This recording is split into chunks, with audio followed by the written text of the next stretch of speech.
Bueno, para instalar la extensión de Databricks para Visual Studio Code necesitamos básicamente cumplir con tres requisitos, los cuales están separados en requisitos de área de trabajo, token de acceso personal y requisitos de la máquina de desarrollo local, donde tienen Visual Studio Code instalado y quieren instalar esta extensión. Entonces, primero vamos a los requisitos de área de trabajo y para ello vemos que lo primero que necesitamos es tener un espacio de trabajo en Databricks o tener un workspace de Databricks creado. En este caso, por temas demo, voy a proceder a crearlo y para ello simplemente en particular lo voy a crear en Microsoft Azure, pero lo puedes crear en GCP, en Google Cloud Platform o AWS, que es la nube de Amazon. En caso de que no tengas una suscripción, hay dos formas. Databricks te ofrece en su página oficial un clúster de prueba de un mes en el cual puedes ingresar solo agregando tu correo y con él, o sea, usarlo para hacer pruebas y aprender cosas de Databricks en caso de que sea por primera vez que estás trabajando con este recurso. Entonces, para buscar Databricks, simplemente tipeamos aquí Databricks. Una vez creado, me dice, oye, aquí tienes dos workspaces creados de Databricks, pero en particular yo quiero crear uno nuevo, el cual lo voy a agregar a esta suscripción de Rexis, que es paga. Y lo que voy a hacer es crear un nuevo resource group, que le voy a llamar eh, 01, demo. Entonces, creo este resource group que se llama SM01 de demo. Y aquí básicamente lo que hago es colocarle un nombre a ese workspace. Y aquí básicamente cuando tú vas a crear un workspace de Databricks, simplemente tienes que seleccionar a qué resource group va a pertenecer ese workspace o grupo de recursos, cuál es el nombre de ese workspace, la región en donde la quieres crear. Mayormente depende de la región, puede ser más costoso o más caro. Hay ciertos factores o ciertas consideraciones que debes tomar en cuenta a la hora de elegir tu región, mayormente cuando ya estamos hablando de proyectos.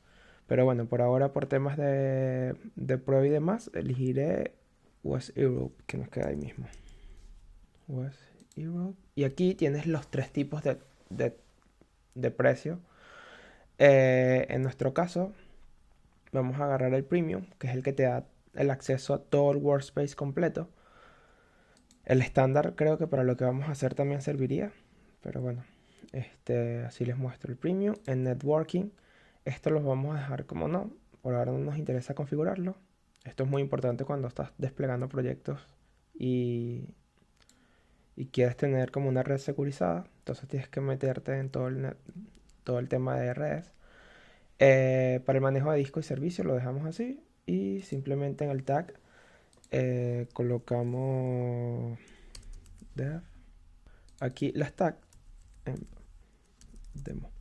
Las tags son básicamente, como su nombre lo indica, etiquetas que nos sirven para filtrar ciertos recursos dadas condiciones. Es decir, si yo en un futuro quiero filtrar todos los recursos que tienen como environment desarrollo, al colocarle una tag de dev, voy a poder hacerlo mucho más fácil. Entonces, llenado todos estos pasos, le damos a crear y básicamente va a comenzar a hacerle una validación. Hay un tema importante que es que Databricks, básicamente hay que recordar que Databricks es Spark con otra serie de conjuntos de librerías o open source por debajo. Entonces Databricks lo que te ofrece es como un framework o una infraestructura donde tú no tienes que preocuparte por configurar nada previamente, por llamarlo de una forma bastante simplista. Porque, bueno, tú vas a correr notebooks que por debajo están usando Spark y Spark es open source. Entonces, básicamente lo que hace aquí, vamos a ver, es que está creando todos los recursos por ti, por debajo, y esto lo que va a llevar es que cuando termine la creación de este workspace va a haber otro resource group con el mismo nombre que es independiente y es autónomo, por así decirlo, que es donde están todos los recursos que crea Databricks para poder desplegar ese workspace. Tú no tienes que, o sea, tú no puedes ni siquiera modificarlo, pero sabes que existe. Y es importante porque cuando ahondas un poco más en lo que es Databricks, cómo trabaja o cómo funciona, te empiezas a dar cuenta de cosas como esta. Bueno, una vez creado el recurso, básicamente nos va a aparecer el mensaje de que el recurso ha sido creado de forma exitosa y lo que hacemos es ir a ese recurso. Eh, Básicamente en esta página principal lo que nos dice es toda la información de recurso. Hay un dashboard en la parte izquierda donde te dice el activity log, que son toda la información o la trazabilidad de lo que está ocurriendo en ese recurso que se acaba de desplegar. El access control o IAM es básicamente donde se maneja el control de accesos para ese workspace. Ahí podremos ver quiénes son las personas que tienen acceso y quiénes no. Más adelante lo veremos. Los tags que acabamos de crear. Las redes virtuales en caso de existir. Y bueno, el tipo de encriptación y propiedades en particular de este. Esto es bastante importante, por lo menos en particular las propiedades, porque tiene información de cuál es el ID de esa suscripción que acabamos de crear, cuál es el nombre, o sea, que si queremos desplegar o usarla con otros recursos, posiblemente tengamos que buscar información aquí. Entonces vamos al lío. Una vez creado ya el workspace de Databricks, simplemente vamos a ello y automáticamente va a iniciar sesión o va a hacer sign in con tus mismas credenciales. Bueno, mientras inicia sesión workspace, una vez que estamos en el workspace, esta es la ventana inicial y básicamente es el lugar donde Databricks tiene sus distintos eh, áreas de trabajo. En particular nosotros ahora vamos a estar trabajando. Vamos a validar. Ya tenemos un espacio. Habiendo validado esto, ya tenemos un espacio de trabajo de Databricks donde vamos a crear ahora un clúster. Entonces necesitamos crear un clúster y para ello volvemos a la página y vemos que al iniciar sesión, esta es la página principal de Databricks donde podemos ver que están los distintos entornos de trabajo. En particular nosotros nos vamos a centrar en esta oportunidad en el de Data Science and Engineering y clicando aquí y seleccionamos la opción de crear un clúster, vamos a llegar a esta pestaña donde podremos crear un clúster. En caso de que no nos aparezca esa primera opción, dando donde dice Compute, llegaremos a esta misma ventana. Entonces, vamos a crear que las primeras opciones es, primero está el nombre del clúster. A este clúster le podemos llamar Demo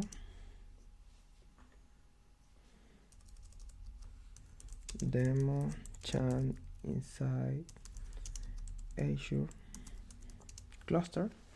Y básicamente lo primero que vemos son las policies. Y las policies son las restricciones que nosotros queremos que cumpla ese clúster. Es decir, si va a ser de uso personal, si va a ser de uso compartido, qué tipo de restricciones queremos que cumpla. Por ahora no le vamos a colocar ningún tipo de restricción. Y vamos a centrarnos en crear un clúster súper simple. Por eso va a ser un single node. El tipo de access, por ahora me estoy diciendo que yo soy el único que va a tener acceso, pero puedo decir que sea compartido y seleccionar a todos los usuarios que existan. Eh, Otra parte importante en cuanto al performance y lo recomendable es usar versiones de Scala y Spark LTS, que es Long Term Support. En particular vamos a usar la última, que es la 11.3. Y lo mínimo que podemos elegir, o lo mínimo número de cores con el que puedes desplegar un clúster, son 4. Así que esto no va a haber mucho más posibilidad de cambio, por así decirlo. Y bueno, elegimos el estándar General Purpose. Esto es súper importante, ya estén en práctica, ya estén en la vida real y demás. Y es básicamente una regla para que el clúster se apague de forma automática pasado X cantidad de minutos. En particular, yo le voy a colocar 20, pero depende de lo que estén haciendo, podrían colocarle mucho menos, 10, 5 minutos de inactividad, el clúster se apaga. ¿Por qué es súper importante?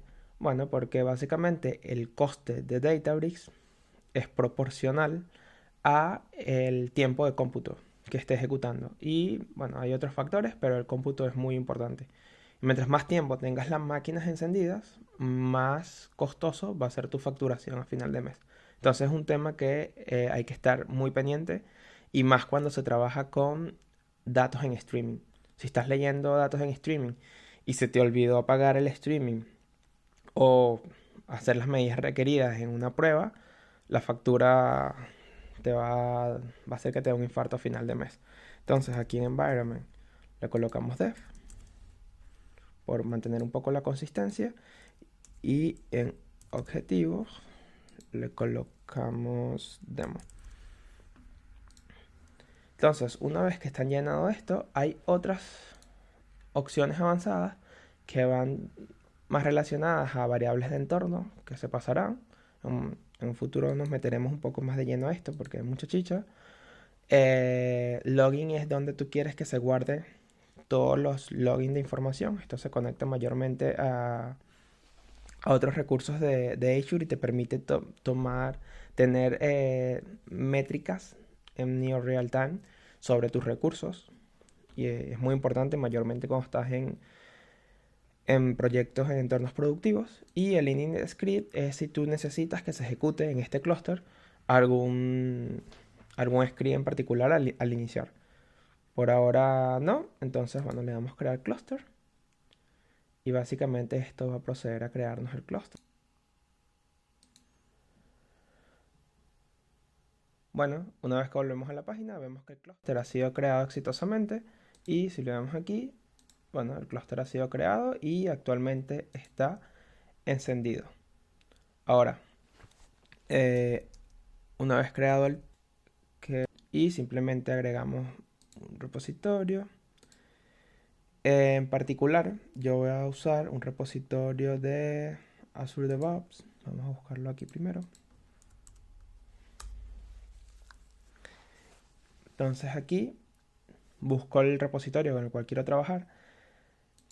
Aquí hay que hacer como una aclaratoria bastante importante, que es que como estoy usando el repositorio de Azure DevOps, el sign-in se puede hacer usando el Active Directory, que es es uno de los métodos de autenticación de Azure.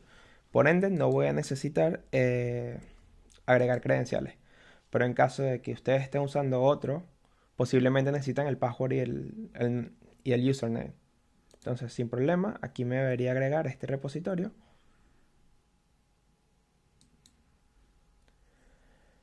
Una vez finalizado o terminado de agregar el repositorio, nos aparecerá aquí directamente el repositorio con nuestras carpetas correspondientes.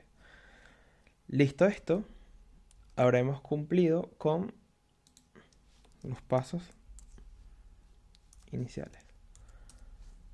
Ahora,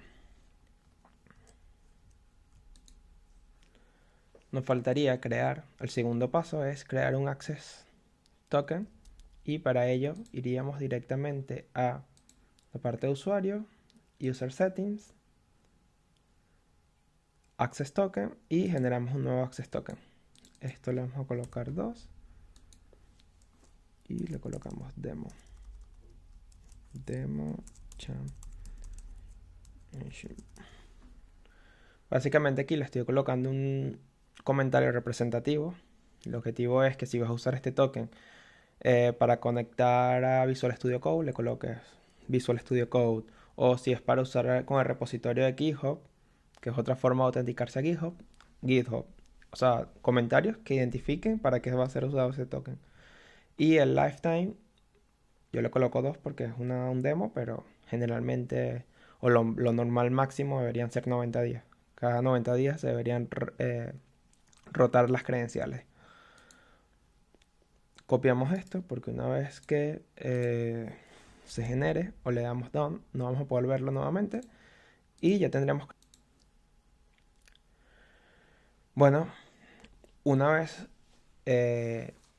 cumplidos los dos pasos previos, vamos a ver los últimos pasos y el primero es tener instalada una versión de Visual Studio Code superior a la 1.69. Yo tengo la última y por ende cumplimos con esto. Tener instalado Python. También ya tenemos instalado Python. Incluso les dejaré arriba en la descripción un enlace a un short que hice de cómo instalar Python. Bastante simple, la verdad.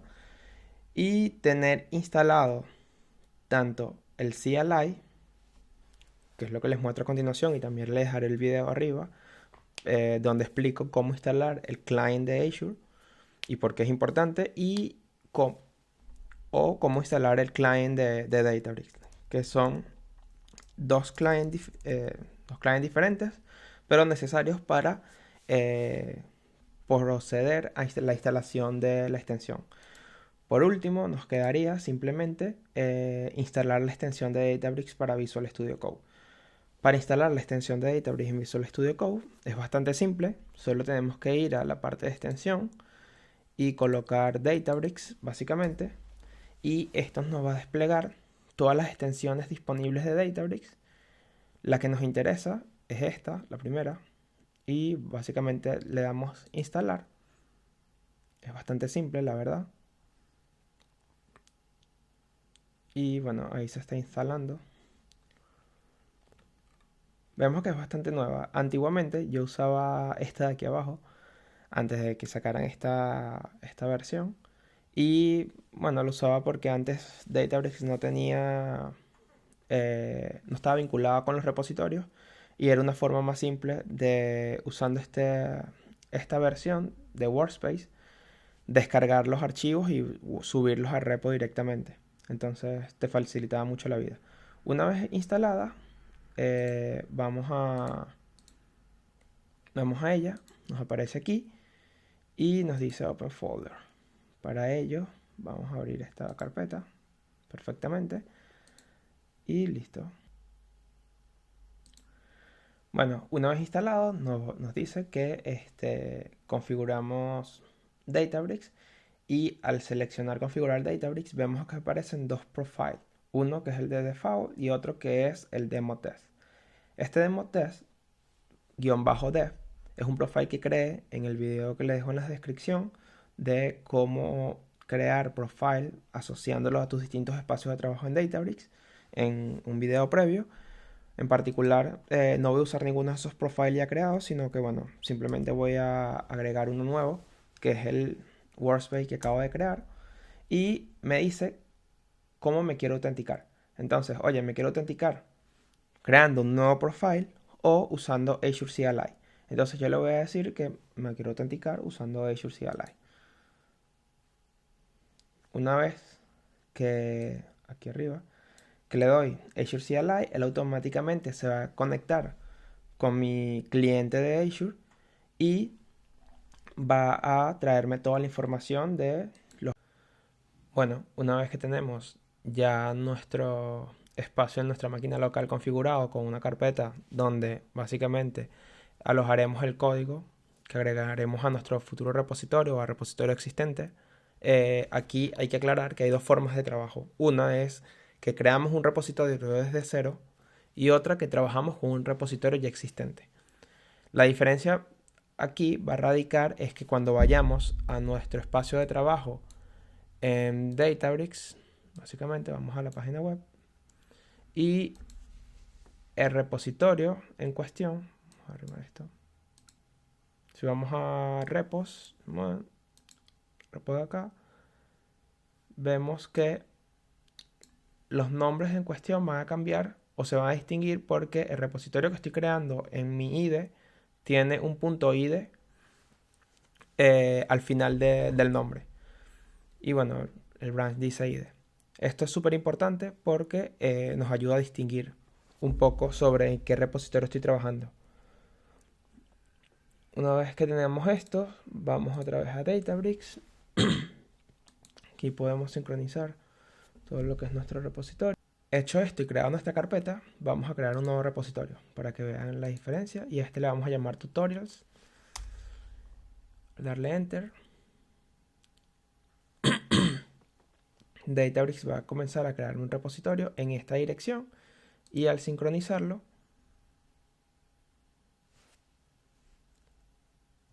e ir nuevamente a nuestra página de repos, vemos que nos aparece el repositorio que acabamos de crear con los archivos pertinentes.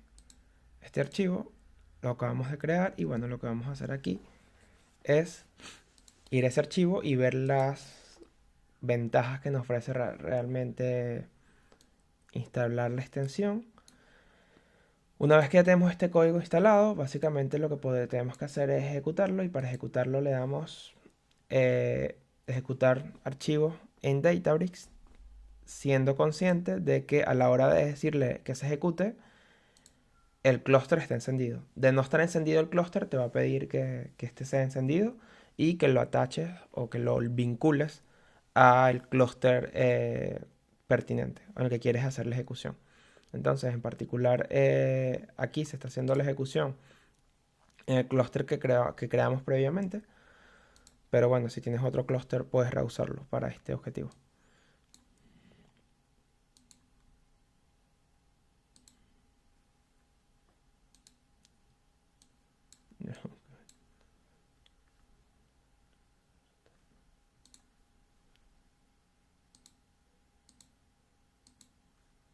Venga, vamos a vincularlo. Ok. Estaba ejecutando sin haber vinculado, haber vinculado el clúster a mi workspace local. Y bueno, una vez que ya está vinculado, aquí sí nos aparece que ya estás listo para ejecutar este código en este clúster. Y bueno, nos vamos otra vez al código.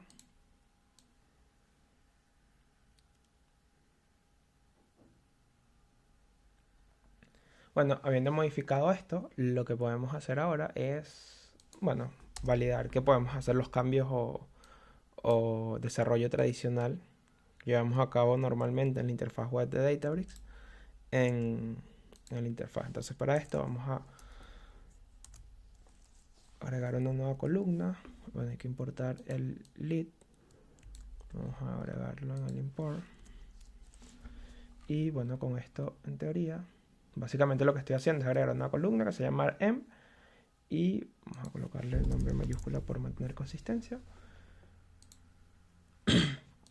Y ejecutamos y debería aparecer ahora un data frame con 4 columnas en vez de 3.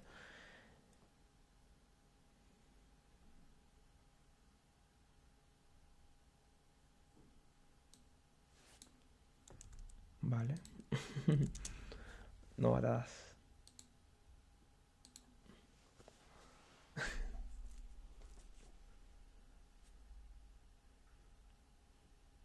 Bueno, entonces ya lo tenemos.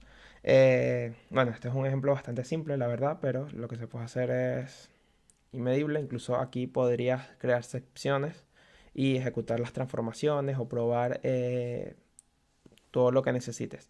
Creo que en principio está mucho más pensado esta extensión para lo que son las pruebas unitarias de código y de funciones que quieras usar en tus transformaciones, que generalmente son las funciones que requieren más trabajo y las que un nuevo desarrollo o un nuevo feature te puede dañar considerablemente lo que ya tienes.